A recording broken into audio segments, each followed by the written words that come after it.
হুজুর কেবলার ওরসে পাকের মাহফিলে বসে শুধু রুহানি ফয়ুজাত বরকাত হাসিল করব তাই না, বিজ্ঞ উলামা ইকরামের জবানের মাধ্যমে সুন্নিয়তের দর্শন কি কোরআন সুন্নাহর আলোকে এই বিষয়ে জ্ঞান অর্জন করা আমাদের ইমানি নৈতিক দায়িত্ব। ঠিক কি না? আমার একটু কষ্ট হলেও কষ্ট তো হবেই। কবি নজরুল বলছেন, দুঃখ যাদের জীবন গড়া তাদের আবার দুঃখ কিসের। আর আল্লাহ তো আমাদেরকে পরিশ্রম আল্লাহ তো আমাদেরকে আরাম বিশ্রামের জন্য বানান নাই। লাকাদ খালাকনাল ইনসানা ফি কাবাদ, এই কথাটা বলার জন্য আল্লাহ 4টা কসম করেছেন।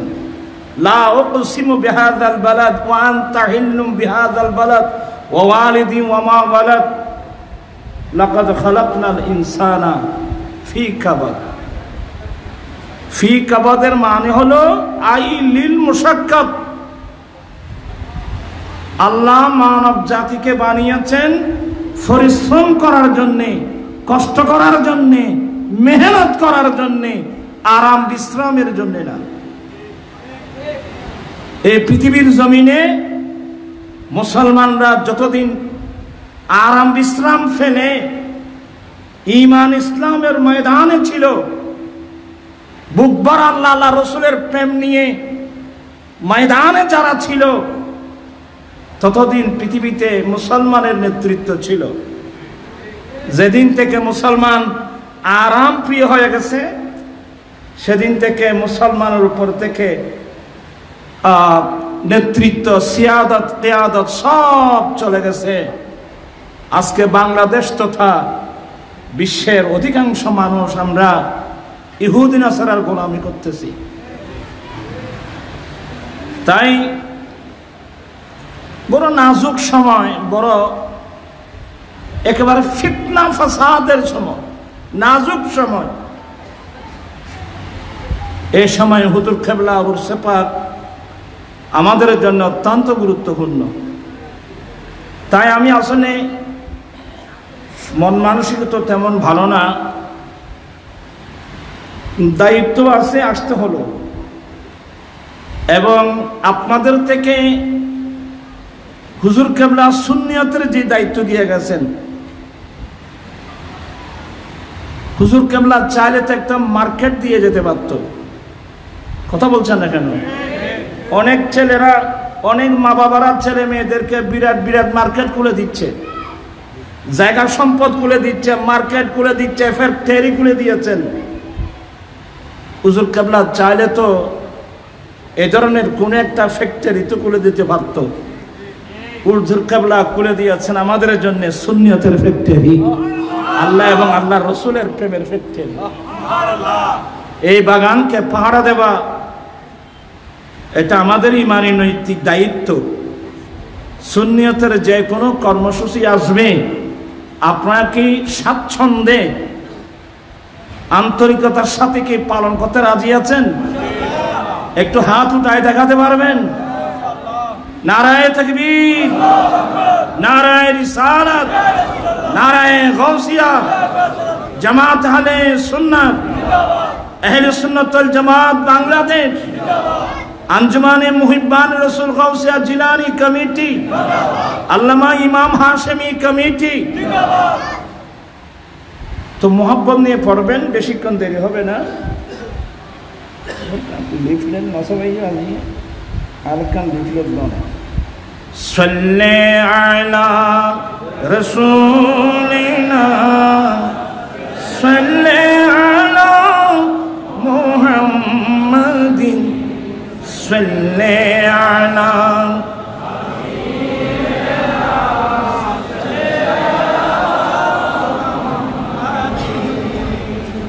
এখন পর্যন্ত অলস মন নিয়ে অনেকে আছেন। এগুলো যারা আমার রসুল প্রায় সময় একটা দোয়া করতেন, আগে দোয়াটা করে নেন। আল্লাহুম্মা ইন্নী আউযু বিকা মিনাল কাসালে ওয়াল হারামে ওয়াসুইল কিবারি ওয়া ফিতনাতিদ দুনিয়া ওয়া আযাবিল কবর। আমার রাসূল প্রায় সময় এই দোয়াটা করে আমাদেরকে তালিম দিয়েছেন। প্রথম নম্বর, আল্লাহ আমি তোমার কাছে অলসতা থেকে ফানা চাচ্ছি। কোত্থেকে? এই জানাই না ধন্যবাদ। কোত্থেকে?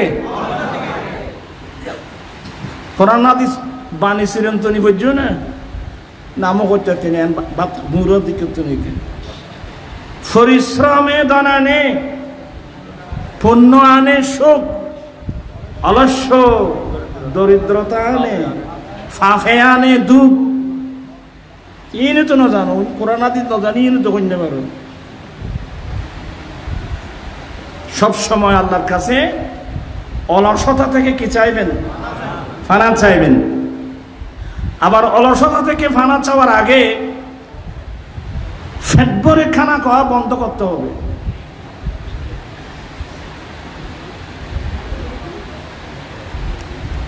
পেট ভরে খানা খাওয়া বুঝেন তো? আর এত যেতন ফেরিব নবর বেতন উঠছেন,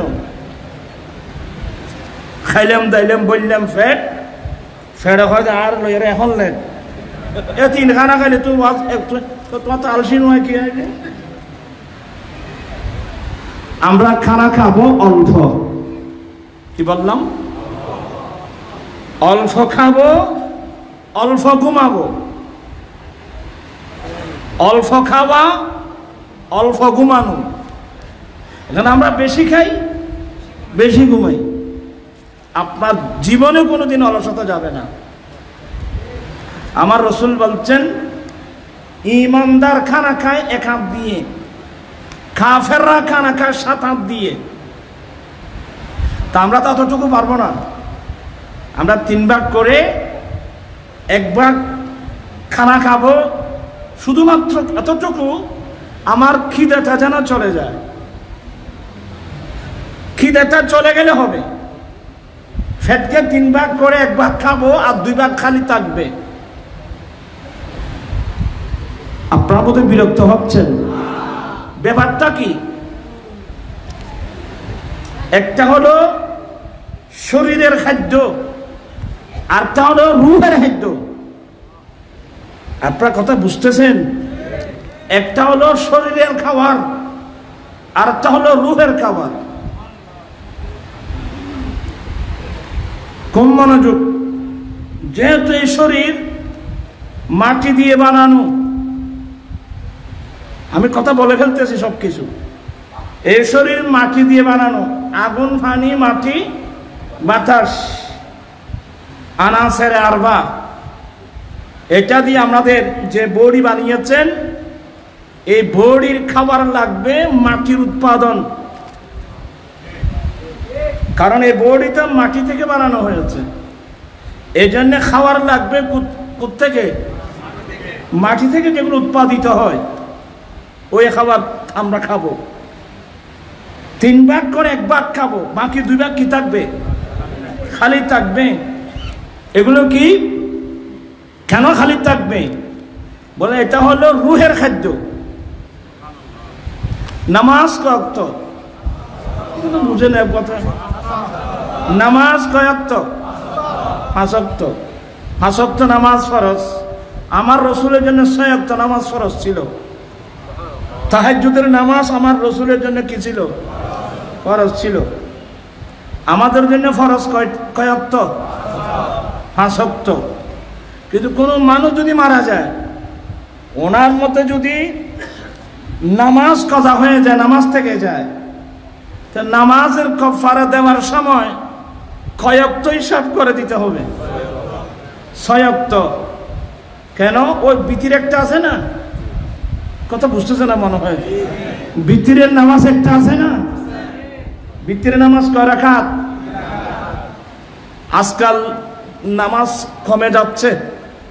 ওই শাফি মুজাহিবের মধ্যে 1 রাকাত পড়ে তো এখন ছেলেরা তো নামাজ না পড়লে তো ভালো, ওরা ভালো। আমাদের হানিফি মাযহাব মোতাবেক ভিতরের নামাজ কয় রাকাত? 3 রাকাত। এটাই বিশুদ্ধ। 3 রাকাত ভিতরের নামাজ। যাই হোক, আমি ওগুলো বলতে গেলে অনেক দূরে চলে যাব। তো বিতিরিতা ওয়াজিব নামাজ, তো এদিকে 5 ওয়াক্ত নামাজ, ওদিকে কি বিতির, তাহলে কয়েকত হলো 6 ওয়াক্ত। কোন মানুষের কাফারা দিতে হলে কয়েকত হিসাব করে দিতে হবে, 6 ওয়াক্ত হিসাব করে দিতে হবে। কি বুঝলেন?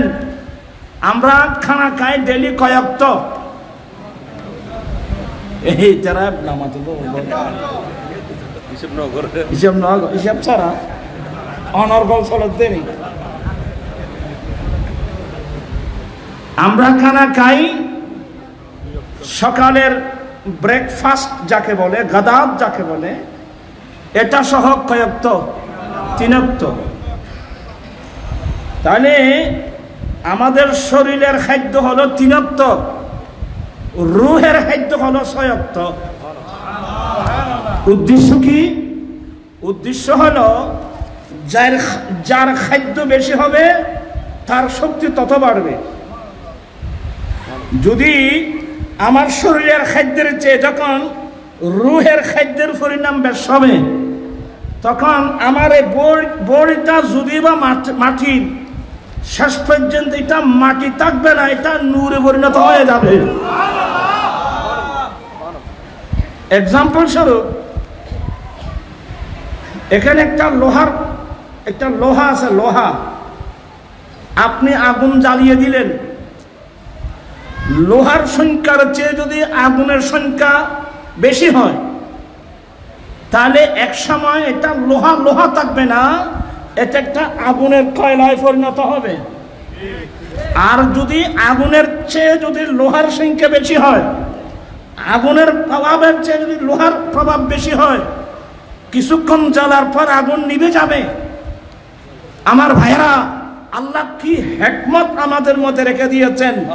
আমরা শরীরের খাদ্য, সকালের নাস্তা সহ আমরা খানা খাই ডেলি 3 ওয়াক্ত, নামাজ কিন্তু বিতির সহ নামাজ কিন্তু 6 ওয়াক্ত। এটা মেইন হলো শরীরের খাদ্যের কি ডবল। কারণ উদ্দেশ্য কি?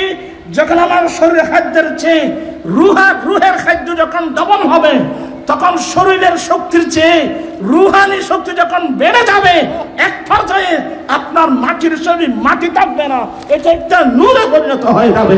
চিৎকার বলুন না সুবহানাল্লাহ। এগুলো বুঝেন, একটু কষ্ট হবে বুঝতে এগুলো। তো অলসতা আমাদের মধ্যে না আসার জন্যে আমাদের শরীরের খাবার কি একেবারে কি কথা বুঝতেছে না, মানা একেবারে কম খাওয়া, কম ঘুমানো, এটা যদি কন্ট্রোল করে চলতে পারেন, আলহামদুলিল্লাহ, অলসতা আসবে না, শরীরের মধ্যে কোনো রোগও থাকবে না। আল্লাহ সবাইকে এসব কথাগুলো বুঝে চলার তৌফিক দান করুন, আমিন। সাল্লি আলা রাসূলিনা, সাল্লি আলা মুহাম্মাদিন, সাল্লি আলা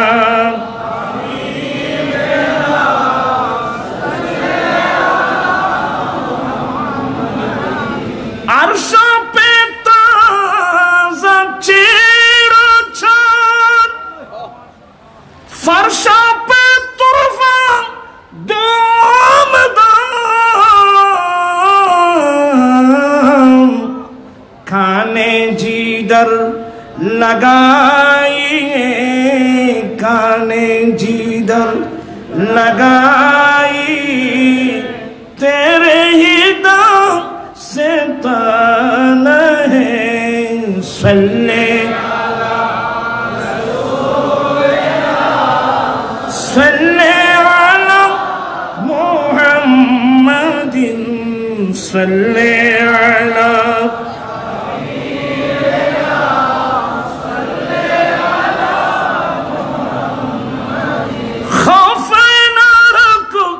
रज़ा ज़रब, तू है अब्द मुस्तफ़ा, खौफ़े न रख रज़ा ज़रब, तू है अब्द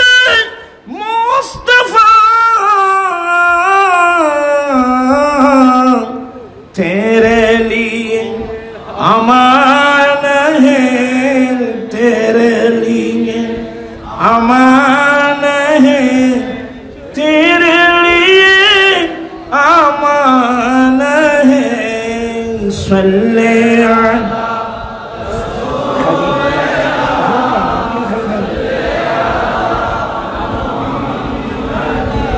सल्ले अला हबीबिना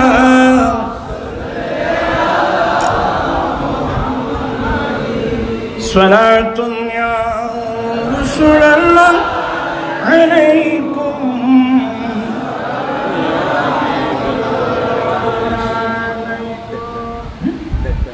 टाइम तो बहुत ही नसीमे जा निबे बतो गुजर को जे अहवालम मुस्तफारा खबर कुना सलाम तुनिया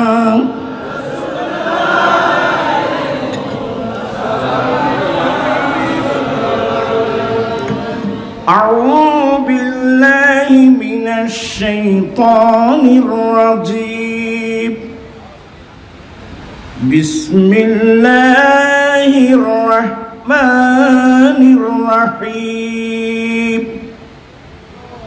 इन्नमा यख्शल्लाह मिन इबादिहिल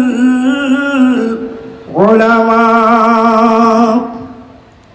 सदक़ल्लाहु मौलाना अज़ीम व सदक़ रसूलुहुन नबियुल हबीबुल करीम व नहनु अला ज़ालिका लमिनश शाहिदीन वश्शाकिरीन वल्हम्दुलिल्लाहि रब्बिल आलमीन। रब्बी सल्ली व सल्लिम व बारिक अलैहि। उपस्थित अंजुमाने मुहिब्बान रसूल गौसिया जिलानी कमिटी बांग्लादेश, गौसिया हाशिमी कमिटी बांग्लादेशेर ব্যবস্থাপনায় দরবারে হাশমি আলিয়া প্রাঙ্গণে আয়োজিত रहनुमाई शरीयत व तरीक़त मुर्शद बरहक शेखुल अरब वल आजम अल्लामा काजी मोहम्मद नूर इस्लाम हाशमी रहमतुल्लाह अलैहिर 4 दिन व्यापी आयोजित सालाना उर्स इमाम हाशमी रहमतुल्लाह अलैह सभापति हुजूर कबलार मेजर साहबजादा काजी मौलाना मुफ्ती मोहम्मद अबुल इरफान हाशमी, काजी मोहम्मद अबुल फुरकान हाशमी, पीर मौलाना हाफिज काजी मोहम्मद मोहिउद्दीन हाशमी, पीर मौलाना काजी मोहम्मद शरफुद्दीन हाशमी, पीर मौलाना काजी मोहम्मद बहाउद्दीन हाशमी, मौलाना काजी मोहम्मद जियाउद्दीन हाशमी, हुजूरेर औलाद फरजंदगण तशरीफ रेखेছেন रहमतुल आलमीन नामक जे कमप्लेक्स, एक कमप्लेक्सर प्रतिष्ठाता शाह सूफी अलहाज मौलाना शाह आलम नईम आल अशरफी मुद्दासिल्लो तशरीफ रेखेছেন हुजूर केबलार छोट भाई। আমরা হুজুরের 3 জনে আমাদের ওস্তাদ। ছোট হুজুর এমনি প্রসিদ্ধ না, এমনি ছোট হুজুর উস্তাদ আল মুকাররম रहनुमाई शरीयत व तरीक़त मुर्शद बरहक फकीह बंगाल अल्लामा काजी मोहम्मद आमिन इस्लाम हाशमी रहमतुल्लाह अलैह साहबजादा अजीज ग्रामी जनाब रहनुमाई शरीयत व तरीक़त अल्लामा काजी मोहम्मद शाहिदुर रहमान हाशमी मुद्दासिल्लो, शेखुल हदीस अल अमीन बारिया कामिल माद्रासा और सबचेয়ে बर्तमान जेटा आहले सुन्नत वल जमात बांग्लादेश हुजूर केबला जेटा आमादेरके दिए गेছেন बर्तमाने उनी ए महानगरेर आह्वायक। আপনারা খুশি তো? কারা কারা খুশি হাত উঠে একটু দেখাতে হবে।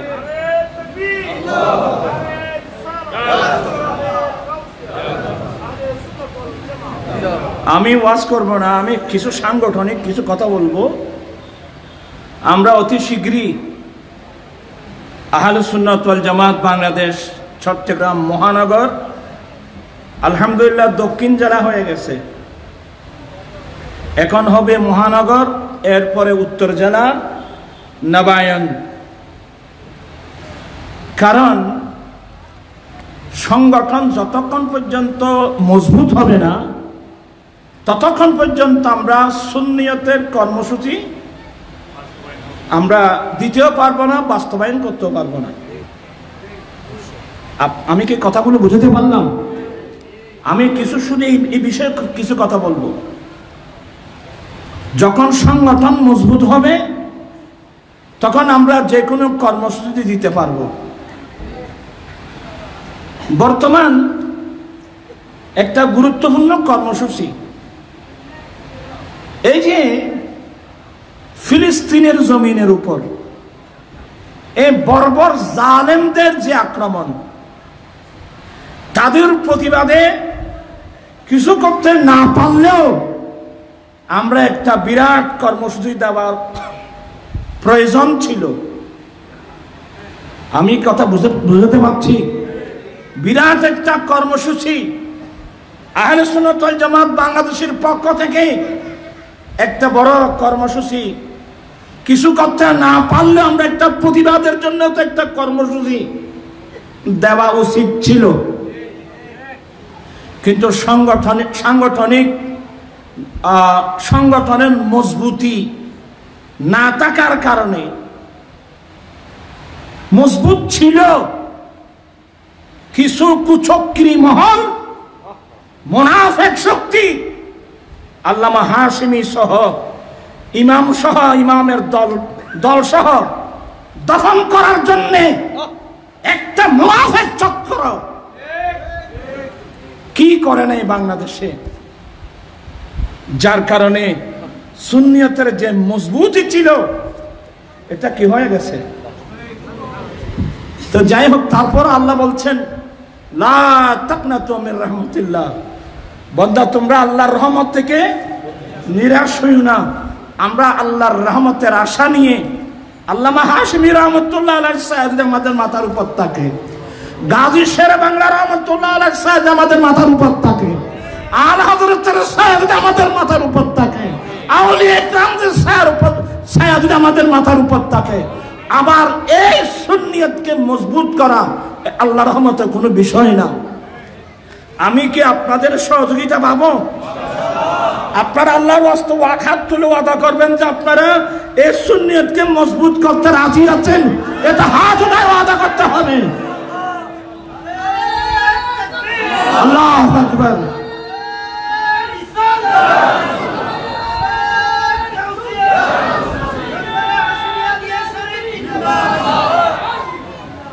তো আজকে দুঃখ লাগে, ভারাক্রান্ত মন নিয়ে আমাদের কি করা উচিত ছিল, আমরা কোথায় চলে আসলাম। আল্লাহ সবাইকে হেদায়েত নসিব করো। তারাও স্বীকার করতেছে তারা গরিব হয়ে গেছে। জি ভাই, তারাও স্বীকার করতেছে যে যারা ষড়যন্ত্র করছিল তারাও স্বীকার করতেছে, কারণ তারা গরিব হয়ে গেছে। আমরা গরিব হয়ে গেছি বলতেছে, এটা বলে যে আজকে এই গরিবের হালত আমাদের।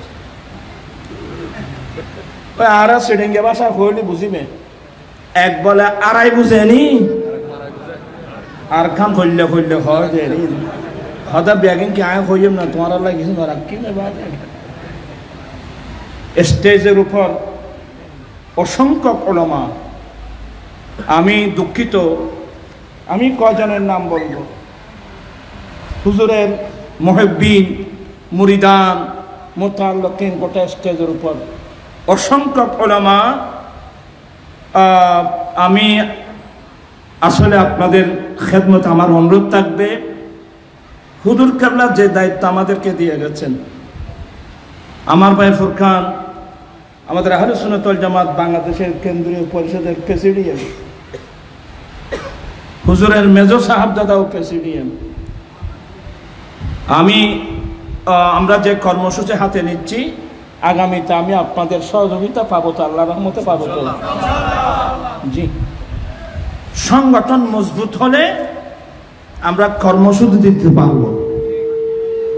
আমি খুব বিনয়ের সাথে বলছি, সংগঠনকে মজবুত করুন, নতুবা কিয়ামতের মাঠে আমরা গাজী শের বাংলার সামনে আমরা মুখ দেখাতে পারবো না, ইমাম হাশমির সামনে আমরা মুখ দেখাতে পারবো না, আলা হযরতের সামনে আমরা মুখ দেখাতে পারবো না। অনেক কোরবানির বিনিময়ে সুন্নিয়ত এই বাংলার জমিনে বাতাসের উপর না, গাজী শেরে বাংলার রক্ত এখনো পাওয়া যাবে, দেখা যাবে, ওগুলো দিতে যাবে না। তারপর আমি আহলে সুন্নাত ওয়াল জামাত বাংলাদেশের মতাদর্শী যারা, সংকীর্ণতা পরিহার করে যদি সবাই এক প্ল্যাটফর্মটা যদি আমরা মজবুত করতে পারি, তাহলে সুন্নাত ইনশাআল্লাহ সামনে এগিয়ে যাবে, ঠিক কিনা ভাইরা আমার? আমি আসলে আমার ভাই ফুরকান অনেক বিরক্ত করি, হুজুরও সাংগঠনিক দায়িত্ব দিয়ে গেছেন, দিন রাত পরিশ্রম করতে হয়, তো আমি কথা বাড়াবো না। আজিজগার আমি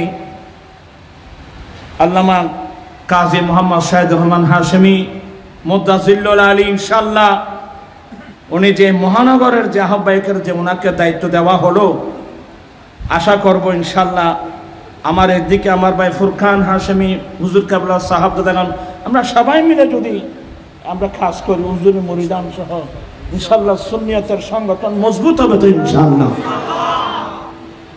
আর আরেকটা কথা বলি, আমরা প্রায় সময় একটা কথা বলি, সুন্নিয়ত এটা ফিরভিত্তিক না, সুন্নিয়ত এটা হলো আকীদা ভিত্তিক। শের বাংলা রহমতুল্লাহ আলাইহি দিওয়ানে আজিজ শরীফের মধ্যে কোন দরবার বাদ রাখছে হুজুর? হক দরবার যত আছে সবার মানাকিব লিখছেন। নিজের একজন পীর মুর্শিদ ছিল আল্লামা সৈয়দ আব্দুল হামিদ বাগদাদী রহমতুল্লাহ আলাইহি। আপনি কসিদাগুলো দেখলে দেখবেন যে ওনাকে কত নম্বরে রাখছে। আমরা তো প্রথমে বলতেন নিজের পীরের কথা বলি, কিন্তু গাজী শেরে বাংলার তরিকা দেখেন। তাহলে উনি এটাই বোঝাতে চেয়েছেন, পীর যার যার, সুন্নিয়ত কিন্তু সবার। এই সংকীর্ণতা আল্লামা হাশিমির মধ্যে আমি দেখি নাই, আমি আল্লাহর কসম করে বলবো। যেমন আল্লামা গাজী দ্বীন মিল্লাত শেরে বাংলা রহমতুল্লাহ আলাইহি ওনার দৃষ্টিভঙ্গি, তেমনি ভাবে ইমাম আহলুস সুন্নাত উনি যাকে দায়িত্ব দিয়ে গেছেন ওনার দৃষ্টিভঙ্গি, উনি কোনোদিন ইনি আমার মুরিদ কিনা, ইনি আমার পীর ভাই কিনা, এগুলো কোনোদিন চেয়েছেন উনি কেউ বলতে পারবেন? কেউ বলতে পারবেন? ওনার দৃষ্টির মধ্যে ছিল সুন্নিয়ত, পীর যার যার, সুন্নিয়ত সবার। আমি আসুন আমরা সবাই মিলেমিশে সুন্নিয়তের সংগঠনকে আমরা মজবুত করি। আমরা আমাদেরকে অনেক, সেদিন আমি বলছিলাম, আমি তো দেখতেছি এখন আমরা তিফলে মক্তব সুন্নিয়তের কর্মসূচির মধ্যে আমাদের আহলে সুন্নাত ওয়াল জামাতের একটা প্রেস নেই, যে প্রেস থেকে আমরা কিতাব ছাপাবো, সুন্নিয়তের কিতাবগুলো ছাপাবো, আমাদের স্বতন্ত্র কোনো কি নেই, একটা প্রেস নেই। এরপরে আমাদের যে একাডেমিক সাইট যেটা আছে, এই যে সিলেবাস যেটা আছে, আমি সেদিনে বলছিলাম, সিলেবাসের কথা বলছিলাম, এখানে আমাদের কি কি সিলেবাস পরিবর্তন করতে হবে। শুধু এই সিলেবাস না, আমরা যখন দাখিল পাস করে যখন আমরা আলিম ক্লাসে গেলাম, আমাদের একটা কিতাব দেওয়া হলো, হাদিসের কিতাব, কি নাম? এটা মাদ্রাসার বল নাই, বল না, কোন কিতাব? মিশকাত শরীফ। আমাদেরকে একটা কিতাব দেওয়া হলো, কোন কিতাব? মিশকাত শরীফ। এই মিশকাত শরীফ যে আমাদের সিলেবাসের মধ্যে দেওয়া হলো, আজকাল অনেক মানুষ শাফি মুজাহিবের দিকে যাচ্ছে, অনেক মানুষ আহলে হাদিস হয়ে যাচ্ছে। আমরা এই মেশকাত শরীফটা সিলেবাসে দেওয়ার সময় একটু বোধহয় আমরা খেয়াল করি নাই যে এই কিতাবগুলো কারা লিখছেন। আল্লামা ওলিউদ্দিন সাহেব মেশকাত, ইনি একজন শাফি মাযহাবের মানুষ। মাসাবি যিনি লিখছেন উনিও শাফি মাযহাবের মানুষ। খুব মনোযোগ, যিনি মিশকাত লিখছেন উনি শাফি মাযহাবের মানুষ, আর যিনি মাসাবি লিখছেন ইনি শাফি মাযহাবের মানুষ। ওরা এই কিতাবের মধ্যে ওই হাদিসগুলো এনেছেন যে হাদিসগুলোর শাফি মাযহাবের তাইদ হয়, কিন্তু এর বাইরে সনদের দিক দিয়ে অনেক মজবুত মজবুত হাদিস রয়ে গেছে যেগুলো অনেক মানুষ জানেও না। আমাদের ইয়ে কোথায় দেখতেছেন? আপনার আমি কে? শেখ মুহাক্কিক দেহলভির মতো ব্যক্তি শাফি হয়ে গিয়ে এক সময় শাফি হয়ে যেতে চেয়েছিল। আমি আর আপনি না, আল্লামা শেখ মুহাক্কিক দেহলভি রাহমাতুল্লাহ আলাইহি, উনি যখন মক্কা শরীফে ছিলেন, এগুলো 992 হিজরির কথা। শেখ মুহাক্কিক দেহলভি কোথায় ছিলেন? মক্কায়ে মুআজ্জামায়। মক্কায়ে মুআজ্জামার ওনার যিনি শেখ ছিল আল্লামা আব্দুল ওয়াহাব মুত্তাকি রাহমাতুল্লাহ আলাইহি, ওনার দরবারে গিয়ে বলেন, হুজুর আমার অন্তর চাচ্ছে আমি একটু শাফি মুযহাবের দিকে যাই। আপনারা খুব মনোযোগ সহকারে শুনে এগুলো। হুজুর আমি শাফি মুযহাবের দিকে যেতে ইচ্ছা হয়। হযরত আল্লামা আব্দুল ওয়াহাব মুত্তাকি রাহমাতুল্লাহ আলাইহি বলেন, কি বাবা, হঠাৎ করে তোমার অন্তরে এই ধারণা কেন আসলো? হঠাৎ করে তোমার অন্তরে এই ধারণা কেন আসলো? মনে হয় তোমাকে মেশকাতে নিয়ে গেছে। বলে, হ্যাঁ হুজুর, আমি তো মেশকাত পড়ে দেখলাম, মেশকাতের প্রায় হাদিস এটা শাফি মুযহাবের তাইদের দিকে, শাফি মুযহাবের সাথে বেশি মিলে।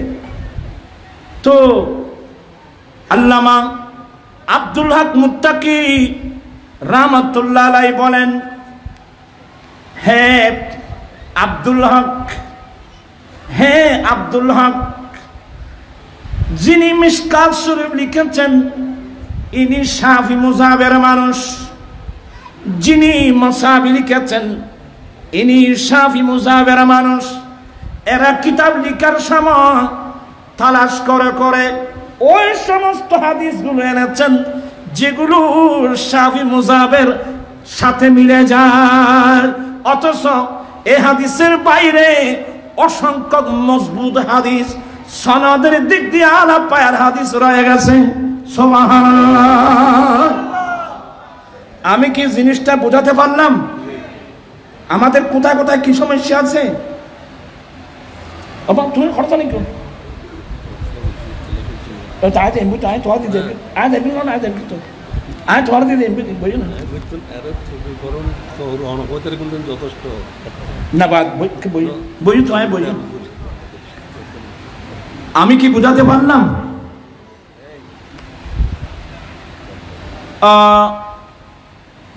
ইমাম আব্দুল ওয়াহাব মুত্তাকি রাহমাতুল্লাহ আলাইহি বলেন, তুমি যখন হিন্দুস্তান যাবে তখন তুমি জিনিসটা বুঝতে পারবে। আমি তোমাকে পারমিশন দিলাম, বাড়িতে যাও। উনি বলেন, হুজুর আপনি যদি দয়া করেন আমি আর 1 বছর 2 বছর আপনার খেদমতে থেকে এই সমস্যাটা একটু সমাধান করার। বলে ইনশাআল্লাহ। তো শেখ মুহাক্কিক দেহলভি যখন ওনার কাছে রয়ে গেলেন, উনি সহিহ রিওয়ায়াতগুলো বের করে যখন আলা পায়ের সনদের হাদিসগুলো নিয়ে আসছেন, শেখ মুহাক্কিক দেহলভি আশ্চর্য হয়ে গেলেন। উনি হানিফি মাযহাবের মধ্যে, হানিফি মাযহাবের মধ্যে থাকতে উনি বাধ্য হলেন। সুবহানাল্লাহ।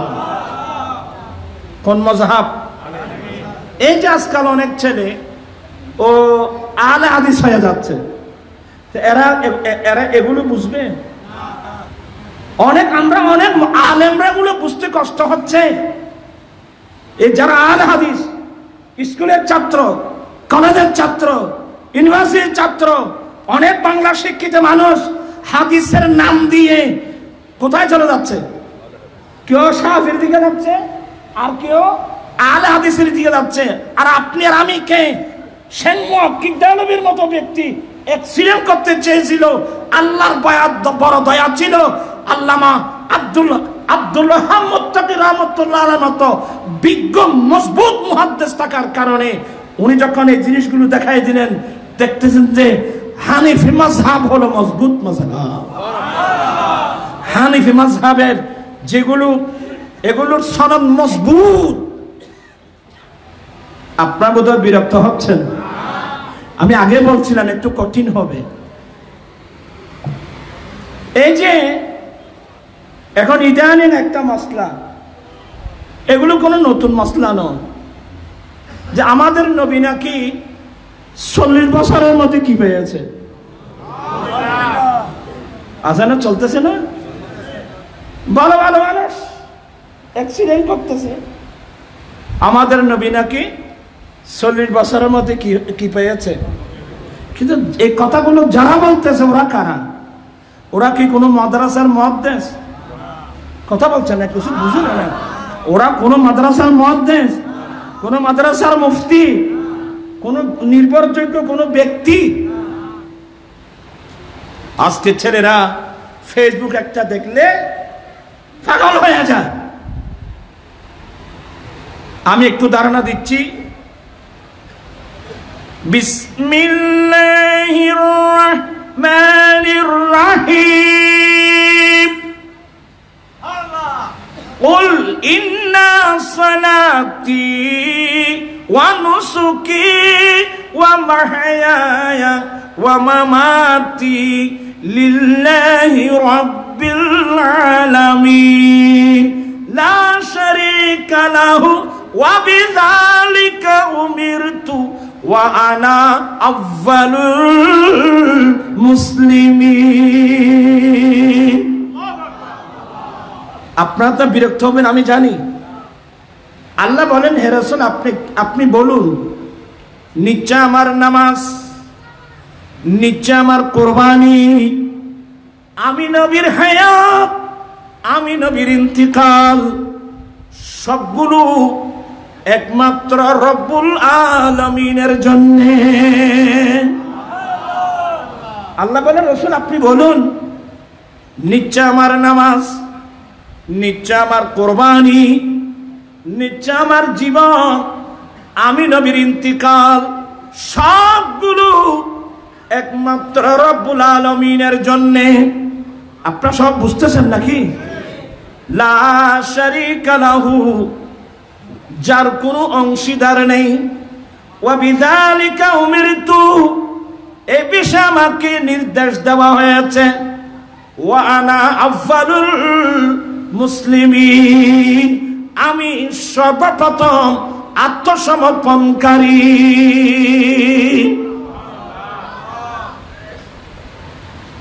এই তো ফার্স্ট হন আছে ঘুমোর সময়, এই জন্য বুঝতে আপনাদের কষ্ট হবে।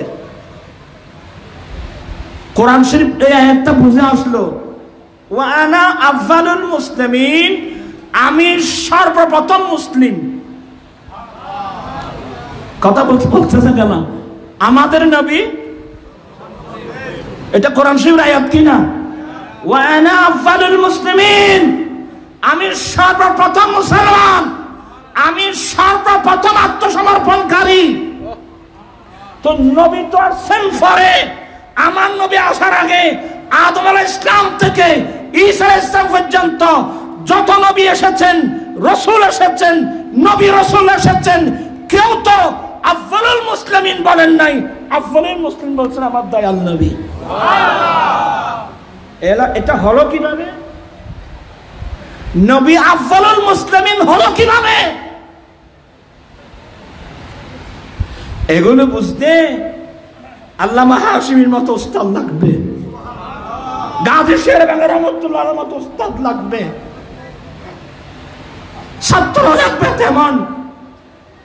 আপনি আয়াতের তাফসীরে যখন যাবেন, তাফসীরুল মান শরীফ, তাফসীর কবির শরীফ, তাফসীরুল বয়ান শরীফ সহ সমস্ত তাফসীর কিতাব খুললে দেখবেন আমরা যখন আত্মার জগতে ছিলাম তো আল্লাহ সবাই থেকে একটা অঙ্গীকার নিয়েছিলেন, আলাস্তু, কি বলেন আপনারা, আলাস্তু বিরাব্বিকুম, আমি তোমাদের রব নই কি? তো এই প্রশ্নটা আল্লাহ কাকে করছিলেন? সমস্ত মানবাত্মা থেকে। এটা রূহের জগতে, এখানকার মামলা নয়। কোথায়? ইন্নামাতে মানুষ এগুনে ওরা ফন্নাই বুঝতে কষ্ট হইব। ও গাদিশ্বর কলা ওরা দুজন হইবে, ওরা এলো মেলো আলসিয়ে ফালসিয়ে ইন এলমি মজলিস না, ইন আল্লামা হাশিম দরবার না। ক্বালা রাসূলুল্লাহি সাল্লাল্লাহু আলাইহি ওয়াসাল্লাম আল আরওয়াহু জুনুদুম মুজান্নাদা ফামা তাআরাফা মিনহা ইতালাফা ওয়ামা তানাকারা মিনহা ইখতালাফা। আমার দয়াল নবী তথ্য দিলেন সমস্ত মানব আত্মাগুলো দলবদ্ধভাবে ছিল, সমস্ত মানব আত্মাগুলো দলবদ্ধভাবে ছিল। কোথায়? আত্মার জগতে, আত্মার জগতে, রূহের জগতে সমস্ত আত্মাগুলো দলবদ্ধভাবে ছিল। ফামা তাআরাফা মিনহা ইতালাফা, ওখানে যার রূহের সাথে পরিচয় হলো তাদের মধ্যে মুহাব্বতের বন্ধন হয়ে গেল। যার রূহের সাথে একটু হলো তাদের মধ্যে ইখতিলাফ, দ্বন্দ্ব সৃষ্টি হয়ে গেল। তাহলে আমরা সবাই কোথায় ছিলাম? রূহের জগতে। খোদা কুদ্দুস সমস্ত রূহ আর ওয়া থেকে স্বীকৃতি নিচ্ছিলেন, আলাস্তু বিরাব্বিকুম, আমি তোমাদের রব নই কি? আল্লাহর এই প্রশ্নের উত্তরে প্রথম যিনি উত্তর দিয়েছিলেন উনি হচ্ছেন আমাদের হায়াতুন নবী। আলাস্তু বিরাব্বিকুম, আমি তোমাদের রব নই কি? এই প্রশ্নের প্রথম উত্তর ডাইরেক্ট, মাধ্যম ছাড়া ডাইরেক্ট উত্তর দিয়েছেন নবী মুহাম্মদুর রাসূলুল্লাহ সাল্লাল্লাহু আলাইহি সাল্লাম। এই যেন নবী আফজালুল মুসলিমিন। আর অন্যান্য বিক্রম স্বীকৃতি দিয়েছিলেন বেওয়াসিতাতিন নবী সাল্লাল্লাহু আলাইহি সাল্লাম। আমার নবীর মাধ্যমে অন্যরা স্বীকৃতি দিয়েছেন, হ্যাঁ আপনি আমাদের রব, আপনি আমাদের খালেক, আপনি আমাদের মালিক। চিৎকার দিয়ে বলুন না সুবহানাল্লাহ। তাহলে বোঝা গেল রাসূল পাকের ইসলাম এটা দুনিয়াতে না, কোথায়? আরো জোরে বলুন না, কোথায়? আমি এগুলো ইঙ্গিত দিচ্ছি যেহেতু সময় নাই, দেরি হয়ে গেছে। ইনশাল্লাহ এগুলো অনেক লম্বা আলোচনা। আকায়েদ মজবুত না থাকলে সিয়াসিটা বাংলাদেশ তথা গোটা বিশ্বে যতগুলো বিশুদ্ধ প্রসিদ্ধ সহিহ হাদিসের কিতাব, একটা কিতাব জামে তিরমিজি, আর একটা কিতাব ইবনে মাজাহ। ইমাম তিরমিজি সহিহ সনদের মাধ্যমে রিওয়ায়াত এনেছেন হযরত সাইয়েদনা আবু হুরায়রা রাদিয়াল্লাহু তাআলা আনহু থেকে, ক্বালু মাতা ওয়াজাবাল লাকান নবুওয়া ইয়া রাসূলুল্লাহ। এই হাদিসটা তিরমিজিতে আছে কিনা দেখেন তো, সিয়াসিতার মধ্যে একটা। সাহাবা একরাম জানতে চাইলেন, ইয়া রাসূলুল্লাহ, ইয়া হাবিবাল্লাহ, আপনার জন্য নবুয়ত কখন ওয়াজিব হলো? আপনার জন্য নবুয়ত কখন ওয়াজিব হলো? আমার নবুয়ত দিয়েছিলেন কুনতু নবিয়্যা ওয়া আদামু বাইনার রূহি ওয়াল জাসাদ। আমি তখন নবী ছিলাম, আমার জন্য নবুয়ত ওয়াজিব হয়েছে। আমি তখন নবী ছিলাম যখন আদম মাটি এবং পানির মাঝখানে, আদম মাটি এবং রূহের মাঝখানে ছিল। কি মানে? আদমের অস্তিত্বের মধ্যে আসে নাই, তখন আমি নবীর জন্য আমি নবী ছিলাম।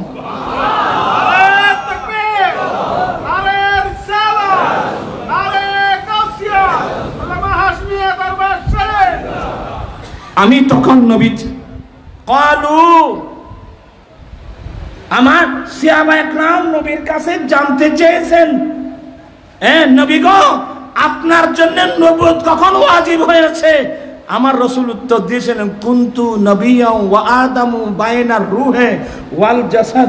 আমি তখন নবী ছিলাম যখন আদম রূহ এবং মাটির মাঝখানে ছিল। মানে আদম আলাইহিস সালামের অস্তিত্বের মধ্যে আসে নাই, তখনও আমি কি ছিলাম?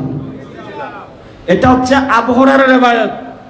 হযরতে ইরবাস ইবনে সারিয়া, এগুলো নবীর সাহাবায়ে কেরাম। হযরতে ইরবাস ইবনে সারিয়া ওনার থেকে রিওয়ায়াত, মাতা ওয়াজাবাত লাকান নবুওয়া ইয়া রাসূলুল্লাহ। নবী গো, আপনার জন্য নবুয়ত কখন ওয়াজিব হয়েছে? আমার নবী উত্তর দিলেন কুনতু নবিয়্যা ওয়া আদামু বাইনার রূহি ওয়াল জাসাদ। এক কথায় মুখতালিফ আলফাজ, মুখতালিফ রিওয়ায়াত। আমি তখন নবী ছিলাম যখন আদম মাটি এবং পানির মাঝখানে ছিল। মানে আদম আলাইহিস সালামের অস্তিত্বের মধ্যে আসে নাই, তখন আমি কি ছিলাম? জি জি, আরো জোরে বলুন, কি ছিলেন? তো 40 বছরে এটা তো জহুর নবুয়ত। 40 বছর বয়সে এটা নবুয়তের প্রকাশ। যারা নবী বলে, এরা যেগুলো বলতেছে এগুলো ওদের কথা না, এগুলো এদের মুরব্বীদের কথা। একজন লিখতেছে নবীর কাছে ওহী আসার 8 ঘন্টা আগেও তিনি জানেন না তাকে নবী বানানো হচ্ছে। এই আবুল আলা মওদুদী সিরতে সরওয়ার আলমের মধ্যে লিখছে যে নবীর কাছে ওহী আসার 8 ঘন্টা আগেও তিনি জানেন না যে তাকে কি বানানো হচ্ছে। আচ্ছা, যদি আপনার কথা তাই হয়, আপনার সবাই শিক্ষিত লোক, নবীর হাদিস দিবেন কোথায়? কুনতু নবিয়্যা ওয়া আদামু বাইনার রূহি ওয়াল জাসাদ। আমি তখন নবী ছিলাম যখন আদম আলাইহিস সালাম রূহ এবং মাটির মাঝখানে ছিল। মানে আদম আলাইহিস সালাম অস্তিত্বের মধ্যে আসে নাই, তখন আমি কি ছিলাম? আরো জোরে বলুন।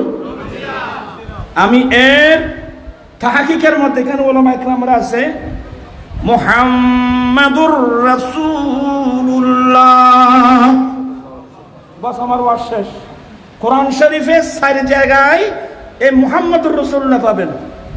মুহাম্মাদুর রাসূলুল্লাহ, মুহাম্মদ সাল্লাল্লাহু আলাইহি সাল্লাম আল্লাহ के रसूल हैं।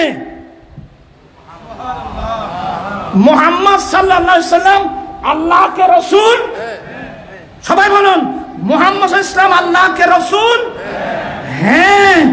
মুহাম্মদ সাল্লাল্লাহু আলাইহি ওয়াসাল্লাম আল্লাহর রাসূল। কখন থেকে কখন, কখন থেকে কখন, এটা আল্লাহ জানে, আল্লাহর রাসূল জানে। সে এই জুমলাটার মানে করেন তো कि मोहम्मद सल्लल्लाहु अलैहि वसल्लम रसूल थे, मोहम्मद सल्लल्लाहु अलैहि वसल्लम रसूल बने ना, मोहम्मद सल्लल्लाहु अलैहि वसल्लम रसूल। और जो मोहम्मद सल्लल्लाहु अलैहि वसल्लम अल्लाह के रसूल हैं। मोहम्मद सल्लल्लाहु अलैहि वसल्लम अल्लाह रसूल। हाँ तो तुम আমি কথা বাড়াচ্ছি, দেরি হয়ে গেছে এখনো। আমাদের হানফি মাযহাবের মাসনাদে খাওয়ারজমি 15টা মাসনাদ, মাসনাদে খাওয়ারজমির রিওয়ায়াত, যা আমার ইমাম আযম আবু হানিফা রাহমাতুল্লাহ রাওয়ায়াত আনছেন যে আমার রাসূল বলেছেন জান্নাতের মধ্যে 3টি লাইন লেখা ছিল, জান্নাতের গেটের মধ্যে 3টি সতর 3টি লাইন লেখা ছিল, তার মধ্যে একটা সতরের নাম হলো লা ইলাহা ইল্লাল্লাহ মুহাম্মাদুর রাসূলুল্লাহ। বাকি আলোচনা ইনশাআল্লাহ আর সময় হবে, দেরি হয়ে গেল। আমার বাইরে আছেন হুজুর কেবলা সাহেব দাদাগণ, ওনাদের মর্জি মোতাবেক আলোচনা আছে, দরবারের বিষয় আছে। আমি যেহেতু এলোমেলো কিছু কথা বললাম, আমি এগুলো বলার পিছনে কারণ হলো কি, আমাদের অনেক কর্মসূচি রয়ে গেছে। আমি একবার যখন ওয়াইসি সম্মেলন করতেছিলাম, ওয়াইসি অফিস আমি বলেছিলাম যে হুজুর আমরা তো সুন্নি নাকি, অনেক মানুষ সুন্নি চিনে না, শিয়া বুঝে না। আমার প্রস্তাব হলো আহলে সুন্নাত সম্মেলন সংস্থার পক্ষ থেকে হলেও একটা কিতাব লিখে দেওয়া হোক, নাম থাকবে আহলে সুন্নাত ওয়াল জামাত বনাম শিয়া। ওই কিতাবটা তখন লিখে যদি বাংলাভাষী আমার ভাই বোনের কাছে পাঠানো হতো, বর্তমান যেভাবে সুন্নি মুসলমানের অনেক ছেলেরা শিয়া হয়ে যাচ্ছে, দেখতেন যে অনেকাংশে শিয়া হতে পারত না। তাই আমাদের আহলে সুন্নাত ওয়াল জামাতের সমস্ত কিতাবগুলো আমাদেরকে নতুন করে কিতাব লেখার প্রয়োজন নেই। আলা হযরত যে কিতাব লিখে গেছেন এগুলো বাংলা অনুবাদ করে বাংলাভাষী ভাই বোনের কাছে পৌঁছাতে পারলে যথেষ্ট হয়ে যাবে। তাই আমাদের কর্মসূচি বেশি। একদিক দিয়ে আমাদের লাগবে কি লাগবে, প্রেস লাগবে, স্বতন্ত্র প্রেস লাগবে। দ্বিতীয় নম্বর, সমস্ত কিতাবগুলো আহলে সুন্নাত ওয়াল জামাতের নতুন কিতাব লেখার কোনো প্রয়োজন নাই। হানাফি, শাফিঈ, মালিকি, হাম্বলি, আজকে যারা হানাফিকে গালি দিচ্ছেন, আমি একটা প্রশ্ন করি, ঈসা আলাইহিস সালাম আসবেন তো? কথা বলছেন না কেন? ঈসা আলাইহিস সালাম আসবে, দুনিয়াতে আসবেন তো? এখানে তো কারো সন্দেহ নাই। ঈসা আলাইহিস সালাম তো দুনিয়াতে আসবেন, 40 বছর রাষ্ট্র পরিচালনা করবেন। ঈসা আলাইহিস সালাম যে মাসলা মাসাইল বর্ণনা করবেন, নামাজের মাসলা, রোজার মাসলা, হজের মাসলা, তাসবিহ, তাহলিল, আহকাম, মানাকিব, যা মাসলা মাসাইল বলবেন, ঈসা আলাইহিস সালামের সমস্ত মাসলা মাসাইল গুলো হুবহু মিলে যাবে হানাফি মাযহাবের মাসলার সাথে। কোন মাযহাবের সাথে? বলতো এগুলো কোথায় আছে? এ কোথায় আছে? কান ফান্না ফরম করির বাইরে সময় মতো হইম দেরি। আল্লাহ পাক এই হুজুরের মানাকিবকে আল্লাহ কবুল করুক, আমিন। হুজুরের মাকামাতকে আল্লাহ বুলন্দ করুক। আগামীতে সুন্নিয়তের কর্মসূচি আসবে, আপনাদেরকে আবারও অনুরোধ জানিয়ে যাচ্ছি। আমি আর এলোমেলো কিছু কথা বললাম, এগুলো সময় লাগে, আর আপনাদের থেকে ঘুমানোর সময়, এগুলো কঠিন আলোচনা। ইনশাল্লাহ আমি তো আছি হুজুরের এখানে, তো আমাকে আমার ভাই ফুরকান দাওয়াত না দিলেও তো আমি এসে যাই। হ্যাঁ, আর দরদম ছাড়া নো আয় নয় আবার তুই আসতাম, তুই তো আয় তো গরু গুস্ত খাইতে পারি, মসুদে চড়াইতে আসতাম। আল্লাহ পাক এই মাহফিলকে কবুল করুক, আমিন। আলহামদুলিল্লাহ, আল্লাহর বড় শুকর, আমরা এক সুন্নি এবং হানাফি। বলেন আলহামদুলিল্লাহ, আমরা সুন্নি এবং কি, এই যে জারুল্লাহ জামা শরীফ তাফসীরে কাশাফ লিখছেন, আচ্ছা উনি কোন মাযহাবের লোক? কইলে ই তো চলাইতো না তোমারা। আল্লামা জারুল্লাহ জামা শরীফ আকীদাগত মুতাযালা হলেও মাযহাবের দিক দিয়ে হানাফি মাযহাবের লোক। এই জন্য ওনার সংক্ষিপ্ত নাম কি জানেন? ওনার সংক্ষিপ্ত নাম হলো জারুল্লাহ হামফাজালি।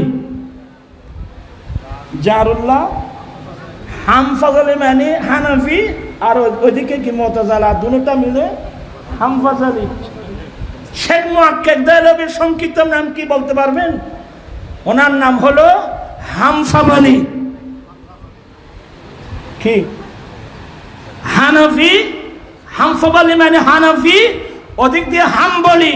কারণ আমার হোসে পাক হাম্বলি মাযহাবের লোক। শেখ মুহাক্কিক দেহলভি বলছেন যে যতগুলো মাযহাব আছে হানাফির সাথে মিলে যায় একমাত্র হাম্বলি। আমার হোসে পাক হাম্বলি মাযহাবের লোক, যাতে আমার সাথে এদিকে হানাফি হয় ওদিকে হাম্বলি হয়, এই জন্য নাম হামফাজালি। আচ্ছা, আর সময় আইলেন। আসসালামু আলাইকুম।